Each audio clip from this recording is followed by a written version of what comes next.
इंद्र से अनेक दिव्यास्त्र प्राप्त करके अर्जुन बद्री वन में नर नारायण के आश्रम में पहुंचा। अन्य पांडव भी वहीं प्रतीक्षा कर रहे थे। आकर उसने अपने भाइयों को अपनी यात्रा का सारा विवरण सुनाया और जो दिव्यास्त्र प्राप्त किए थे उनका परिचय दिया। अर्जुन स्वार्थी और संकुचित मनोवृत्ति का मनुष्य नहीं था। उसका हृदय उदार और क्षमाशील था। यद्यपि कौरवों ने उसका और उसके भाइयों का अनिष्ट कर दिया था और उसकी पत्नी का अपमान किया था, लेकिन भाई के नाते फिर भी अर्जुन ने एक बार गंधर्वराज चित्रसेन से युद्ध करके दुर्योधन आदि को छुड़ाया। चित्रसेन उसका मित्र था, लेकिन एक बार उसने भाइयों के पीछे इस मित्रता की भी चिंता नहीं की। दुर्योधन फिर भी कठोर और ईर्ष्यालु बना रहा, लेकिन अर्जुन को इसका विशेष खेद नहीं हुआ, क्योंकि वह तो कर्तव्य की श्रेष्ठता में विश्वास करने वाला व्यक्ति था। कर्तव्य से प्रेरित होकर कठिन से कठिन कार्य करने की क्षमता उसमें थी। इस प्रकार कर्तव्य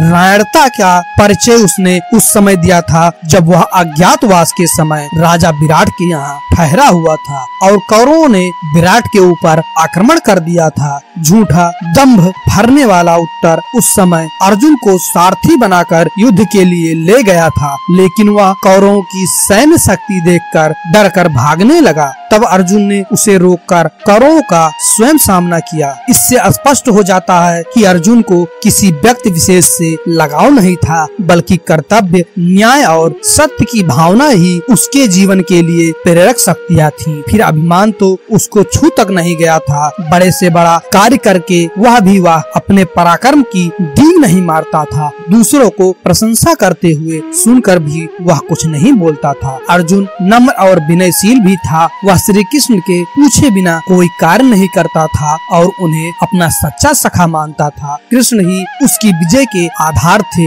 यदि उसे ऐसा सारथी नहीं मिलता तो शायद वह कौरवों की उस विशाल सेना को नहीं जीत पाता, जिसमें भीष्म, द्रोण, कर्ण जैसे महारथी युद्ध कर रहे थे। कृष्ण की नीति निपुणता से ही उसने भीष्म पितामह को धराशायी किया। उन्हीं की चाल से गुरु द्रोणाचार्य को उसने पराजित किया। उन्हीं की सूझ के बल पर कर्ण जैसे योद्धा को मार गिराया। इन तीन पराक्रमी सेनापतियों से टक्कर लेना मामूली काम नहीं था, लेकिन अर्जुन से अपनी सामर्थ्य और शक्ति के बल पर इनका सामना किया और इन सबको धराशायी करके विजय का शंख बजाया। कृष्ण ने अनेक बार उसके जीवन की भी रक्षा की थी। पहले पहले तो भीष्म जैसे पराक्रमी से ही उसका बचना कठिन था, फिर कर्ण तो उसे जीवित कभी नहीं छोड़ता। जब उसने सर्प के विष में बुझा बाण उसकी ओर लक्ष्य करके मारा था और यह घोषणा की थी कि अर्जुन मारा गया, तब श्री कृष्ण ने ही घोड़ों को बिठाकर रथ को नीचा किया था,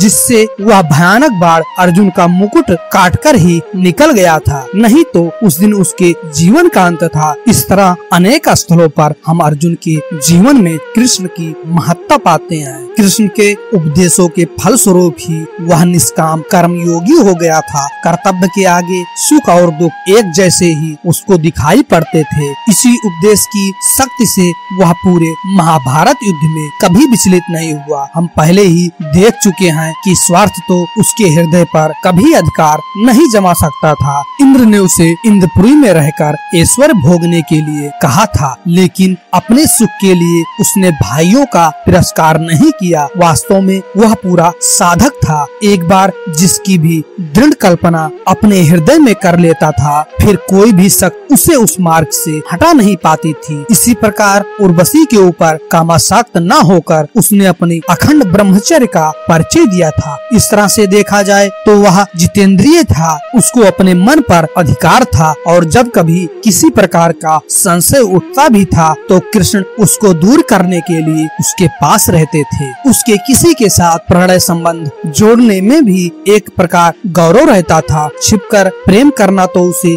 आता ही नहीं था। वह तो पहले अपने पराक्रम का परिचय देता था और अपने आप को पूरी तरह समर्थ प्रमाणित करके किसी सुंदरी से प्रेम करता था। उसके प्रेम में वीरों की सच्चाई थी। राज परिवार का व्यक्त होते हुए भी वह कूटनीति नहीं जानता था। वह तो सीधा सच्चा योद्धा था। पर्वत से टकराने की सामर्थ्य रखता था, लेकिन साम दाम दंड भेदपूर्ण नीति में निपुण नहीं था। इसके लिए तो कृष्ण ही सदा उसको मार्ग दिखाया करते थे। वह तो इतना सीधा था कि स्वयं अपने सामर्थक धृष्टद्युम्न से ही इस आधार पर उलझ पड़ा था कि उसने द्रोणाचार्य को मारा था। यद्यपि द्रोणाचार्य के वध के पीछे सारी चाल तो कृष्ण की थी। धृष्टद्युम्न ने तो उस चाल के बाद द्रोणाचार्य को केवल मार डाला था और फिर द्रोणाचार्य का मरना पांडव के हित में ही था। लेकिन अर्जुन के हृदय में गुरु भक्ति उमड़ पड़ी और उस समय अपना हित अहित उसे कुछ भी नहीं सूझा। इससे स्पष्ट होता है कि वह सरल हृदय योद्धा था। उसके लिए सदा एक निर्देशक की आवश्यकता रहती थी और वह निर्देशक कृष्ण थे।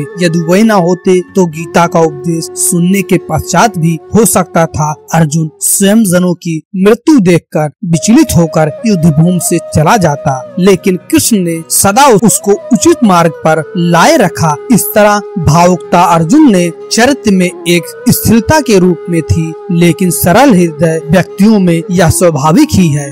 अगर ये कहानी आपको अच्छी लगती है प्लीज लाइक करें, शेयर करें और इस चैनल को सब्सक्राइब करके अपने भाई का सपोर्ट करें। Thank you. जय माता दी, जय श्री राम, जय श्री कृष्णा, जय हिंद दोस्तों।